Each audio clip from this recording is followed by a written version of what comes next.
Hello and welcome to Anime-Niacs, episode We Don't Know. I'm Max, here with my two good buddies. Dan. I'm Scott. And yeah, we're going to discuss Ghost in the Shell, the remastered 2.0 Blu-ray edition.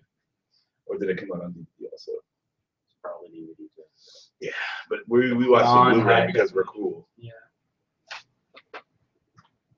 And as it says on the box, it is beyond high definition. See, is that a Blu-ray thing or is that for this movie? Both. I don't know. But no, it's if you've seen Ghost in the Shell before, it's the exact same script, the exact same plot. You know, it's just about in the far future, near-ish future. Not too distant. Yeah. There's levels of cybernetics that people have grown accustomed to, and you know, they use it to enhance their daily and their lives and whatnot. And they have some sort of cool super stealth technology that you can wear that makes you invisible to the naked eye. So but you can't use it in public buildings. Right. And you have to get naked to use it. Well, yeah, it's illegal to use it in public buildings. Yes. But yeah, you do kind of have to be, or at least she has to be naked because other people were using it and they weren't naked. Yeah. Well, I mean, maybe you just have to have your brain scooped out in order to use it correctly. Yeah. But yeah, so there's a cyber terrorist who's Of course.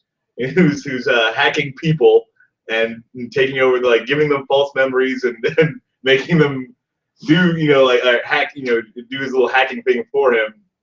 And we follow the police around as they try to catch this guy, and you come to find out that it's a sentient computer program, and all the repercussions of that come into play. And it tries to ask for governmental asylum. They turn around and try to kill it, and everything blows up. Yeah, so no soup for you, robot. No. But yeah, so Ghost in the Shell, solid flick from way back in the day. They took it, they prettied it up, they churched it up, and yeah, it was looking pretty good. I liked it. I liked the new stuff they put in there. I liked even the crazy CG stuff wasn't bad. It looked really good. Yeah. It's kind of like a combo of cell shading and CG. Mm-hmm. Yeah, they've turned it into a strange hodgepodge of, now it's going to be awesome 3D looking, super realistic, and then the next scene will be just drawn really well and cell shaded, and then you've got weird little computer maps that are really pretty and highly detailed, but then it goes back to cell shaded again. So yeah, it's cool. And yeah, the stuff that they animated was super detailed too, just the regular 2D animation they're doing. Like when they're driving through the city and just looking around, it's really, really detailed. Scott, you came in halfway through. I did. I came in halfway through. You like to go to school and stuff. Yeah. So classes suck. Have you seen Ghost in the Shell before? I've never actually seen. I've seen some audio. It was on Toonami or whatever years ago, and I just kind of came in halfway again. I was like, okay. I remember there were some robots that had child voices. Yeah, that was in this show. And I was like, this is annoying. I don't like this. I turned it off. Yeah, those are the weird little crawly things that show up in the show. And it was cool at first, and then it's why are these little kids Yeah, they all have kid voices. It was just annoying, but no, I've never really seen Ghost in the Shell. It's one of those things that people told me to watch. It's I just haven't had time or whatever. But I did like this. So I like the animation a lot. It was very stylistic and very stylized, and it didn't seem like they were ever doing too much in because when we watched Psychopaths, I thought there are times when it's the gun was drawn super well and everything else was kind of the gun's really what you should be focused on. But this everything got the right amount of attention and detail, and it all looked really good.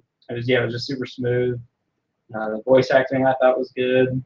It didn't waste your time talking. Nobody really monologued for 20 minutes while everyone else kind of stood around listening in a half day. So yeah, I enjoyed it, what I saw. One of the things I liked and kind of like disturbs me a little bit is how like dead everyone's eyes are.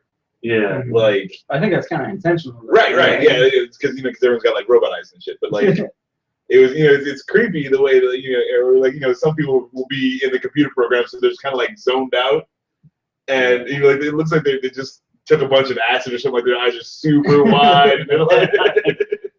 But it was kind of creepy, but I liked it too. It was just like a really interesting touch that they put on it. The parts where they're just kind of like the dead face or whatever, but then like they'll kind of like look, so like move their eyes. They're not moving their mouth, but they're still talking. Right. Their eyes aren't really doing anything, but then they'll kind of like look over and like that's kind of like cool and creepy. And it was a nice touch.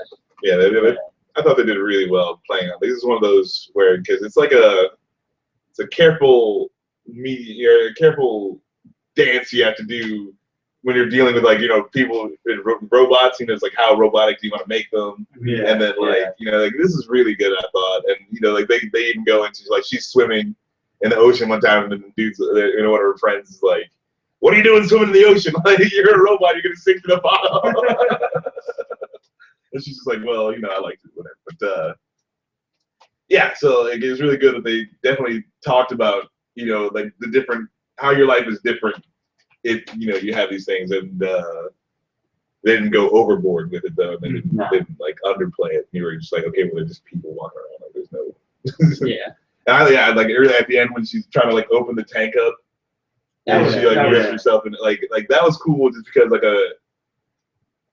like a machine would have stopped itself, but like a person can, you could do that, pull on something until your arms rip apart. But then, so it was, I don't know. I just like that scene too. I like that a lot. No, that was cool. How much like they showed her muscles just like trying to open the stupid thing up and it wouldn't go. And but it was good.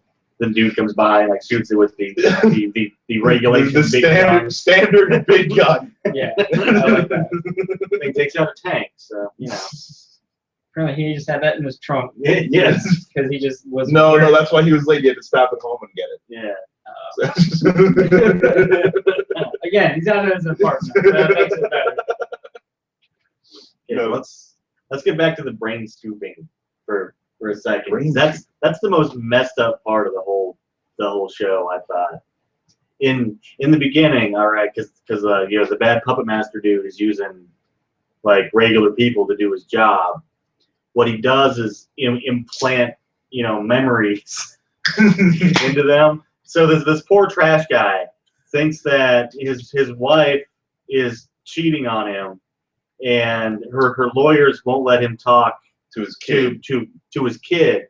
So he thinks that's why he's going around and hacking stuff is to get into her memories to see if she's cheating on him. But when he's brought down by the cops. Not only is the whole divorce thing a sham, but he's never been married. He's never had any kids, and he's lived in this like bachelor's apartment for like 10 years. Shitty 1-bedroom apartment with his dog. So I mean that to me is the most messed up thing in the show. Yeah, I mean because because God said it. It's just like a Men in Black, man. If you're gonna take somebody's memories and implant new ones, at least make it a happy memory. I mean, you are fucking this dude's life. I mean, he's already kind of sad because he's all lonely, right? And he's a trash man. Then you give him a wife and a kid. Then you give him the later story of how they left. Yeah. And so you're a wreck again. And then come to find out, 20 minutes later, you have him shooting at the cops. Right. So. And then 20 minutes after that, the cops tell him that none of the stuff that he remembers ever happened. and you're a zombie. Yeah. Deal with that. And they're like, oh yeah, they're explaining to him like, okay, we're gonna implant your regular memories back and yada yada, but the other memories will still kind of kick around in there. You may have some flashbacks or whatever. Like some not real shit. Yeah, it's like just one day you're gonna miss your child terribly. It's like Total Recall in reverse, but it wasn't actually real at all. Right. That was pretty terrible. I mean, like, why not just give him a good memory? Yeah. He could be calling stuff. He was like, why not be like, okay, my kid's on vacation and I got a call and I'm just checking up on her. Yeah. This is the way I can look without bothering. Yeah. Or whatever, something. No. No. Divorce, child taken away, memories not even real. Poor guy.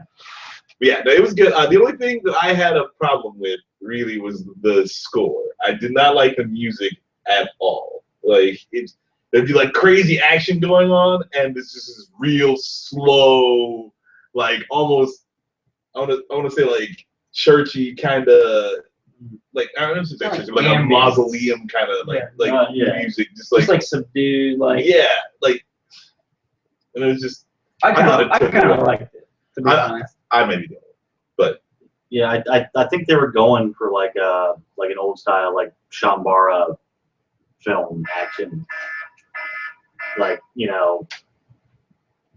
like they're all concentrating on where they're shooting and stuff, and it's very zen. That's what I'm gonna go with. I don't think you're allowed to be zen when you're shooting bullets. There's no zen way to shoot bullets. Tell that to John Woo and Xiao Yan Fat. They're not zen. Just because they do it in slow motion doesn't make it zen. Just because you release some dumps in the air doesn't make it zen. Flying around the church and everything's in slow motion. Just because everyone's got 2 guns doesn't make it zen. Very zen. Zen gun battle. Don't shoot that, boss. Wow. All right, but yeah, no, Ghost in the Shell, good. I mean, obviously, critically acclaimed, historically wonderful, significant. Yes, one of those that you kind of have to check off your list. I really like the remastering. They did not fuck it up. They did a really, really good job. Yeah, that movie gets an 8 out of 10 for me. 9 out of 10. I only saw half of it, so I'm gonna give it a 4. No, I give it about an 8. So yeah, we agree with everyone pretty much. Doesn't happen often, but it's been known to happen. But yeah, so I mean, good job, fellas. I really appreciate the work you're doing. Go ahead and remaster some more good stuff. I'd like to see Akira remastered like that. That'd be pretty cool. Yeah. Because it's a little dated now. Its age. You get a lot of people butthurt about that one now. But I mean, like, if they did it, I mean, like, obviously they cared enough with this to do it right. And I feel like if they gave it the same level of everything. Well, I mean, you get like, fake trailers for the new Akira movie like every couple months anyway. So I mean, you might as well just redo the old one. Yeah. It doesn't matter. Somebody's gonna be pissed off. Yeah. Look, like, this is the age of the internet. Like, I mean, before you didn't get people pissed off because they weren't watching it. They couldn't. But now, since everyone can watch everything all the time, you're gonna get the 10 people in the world who hate everything, and get on the internet and tell you about it. But no, it was really good. I don't see how you could be mad, even as a fan. You can't be mad at the end of it because they didn't change anything. They didn't ruin it. It's just, or obviously they changed things, but they didn't take away from the heart of it. Like the same feel, the same message is still going across. So, I mean, I feel like Akira could use a touch of that. Yeah. But I would not be sad if they did that the same way. But again, it would have to be the same. Like, you can't change anything. Spend all the money you need to do it right, or don't do it at all. Yeah, like we were laughing about the remake of Psycho during the that would be that turned out completely wrong. The other end of the spectrum. So Just Ghost in the Shell. Anything else for Ghost in the Shell? No, can't think of anything. It's all right. Cool. It's pretty. It's deep. Well, I mean, there's a lot of titties in this one. There were. It's just like ridiculous, kind of. It's like she's always got her titties out, just for no reason. Even the dude robot got his titties out. I was surprised the little girl android at the end didn't some freaky shit didn't happen. I mean, they are Japanese. You're expecting this to happen. But no, it was really good. Give it a watch. Next week we're gonna do Aqua Teen. Yeah, we're gonna watch the Aqua Teen movie. Aqua Teen, Hunger Force, the movie. Something like that. Something or other. It's ridiculous. But we're gonna be watching that and reviewing it and all its zany, wacky goodness. And all right, Max, Dan, Scott, and we're Anime-Niacs, and we'll catch you guys later. Should have been coming up here when I started that mess, but